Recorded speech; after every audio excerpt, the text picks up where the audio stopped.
So Bell Pottinger yesterday issued an apology to South Africans and anyone who had affected.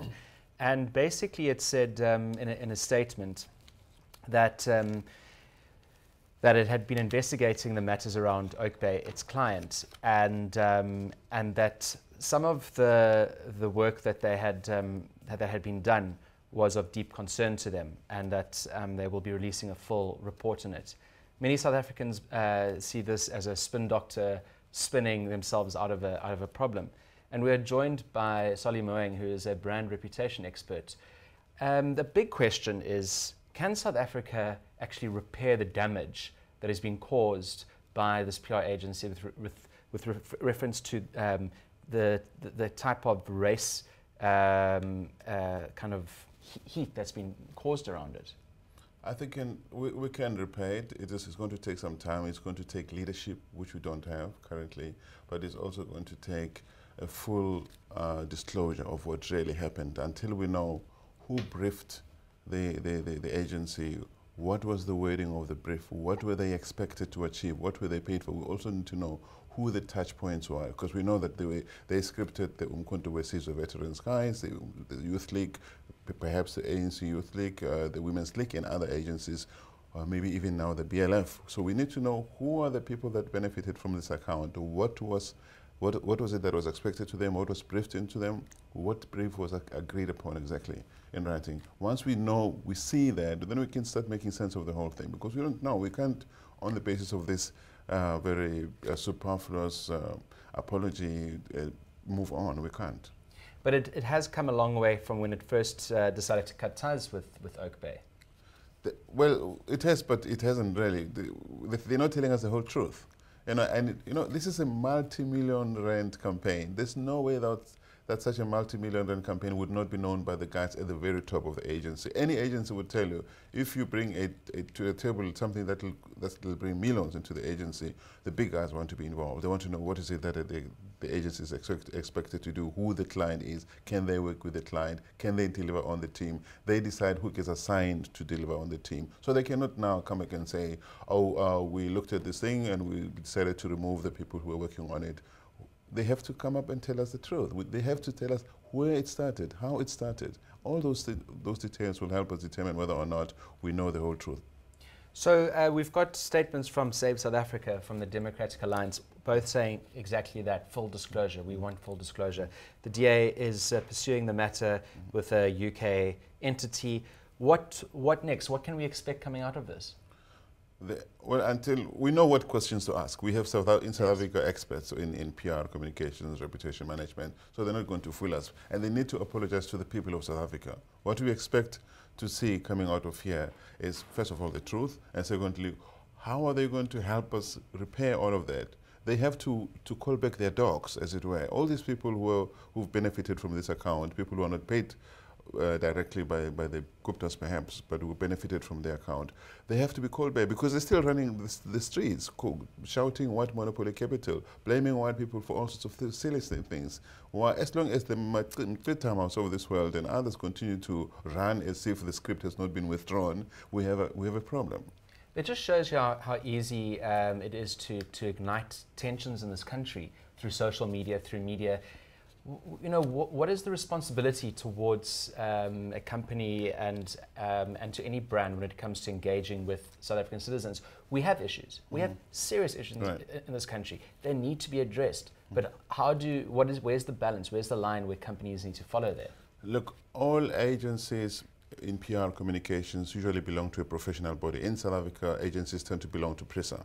And PRISA would have an ethical standards that have to be upheld by all the audit members. So one would imagine that Bell Pottinger belongs to such a professional body in the UK, and such a body would have standards according to which all agencies should operate. Now, one of those is, you don't cause war, because this was really going to push South Africans to the edge. I mean, a lot of South Africans, especially white South Africans, were beginning to say, is there a future for me in this country? Should I stay in South Africa? We've heard of a number of, the increased numbers of South Africans who are beginning to look for opportunities outside of the country because of this thing, because of the many voices that were suddenly thrown into a society on the basis of the brief that was given to Bell Pottinger. We cannot allow that to happen. So racism, because of where we come from as a country, is a weak point for South Africans. We've seen how the race card gets used by politicians when even it's not required.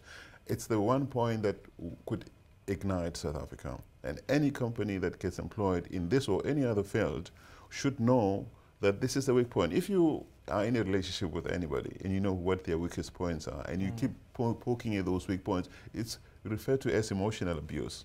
All right. So this is really an abuse of our weaknesses as a country, and it cannot go unpunished. Well, it sounds like South Africa needs a lot of therapy. What do we do now as a nation? Well, all brands, and South Africa is a brand, are led by credible, ethical, values-driven leaders. When Mandela was president, he was able to reach to the extreme left, to the extreme right, and remind us, all of us, that we belong together, no matter what the differences are.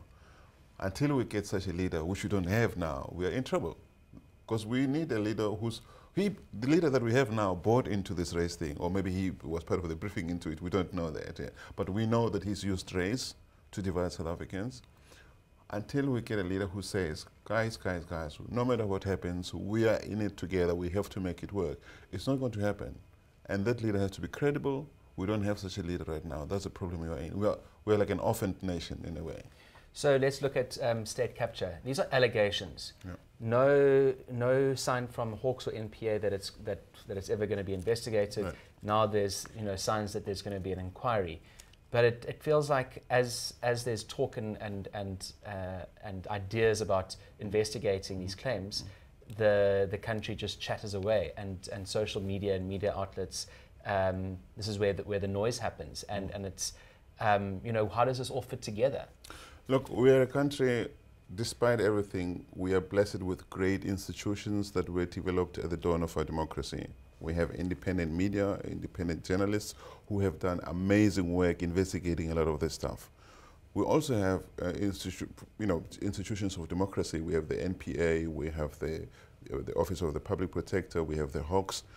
Those are also supposed to play their parts. Each one has a role to play. So those institutions have to take the information that's been thrown into the public, because the media can only throw stuff into the public and say, wow, this is what's happening out there. They don't have the authority to lay charges and take it through to the legal process.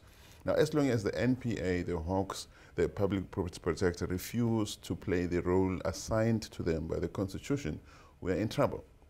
So the president has to stand up at the top of it all and say, enough is enough.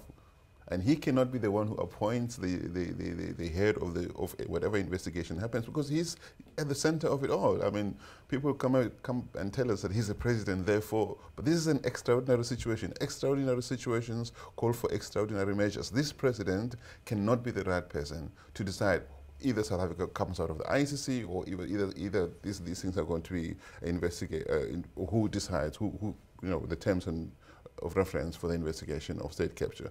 So we need NPA to be freed from capture. We need the Hawks to be freed from capture.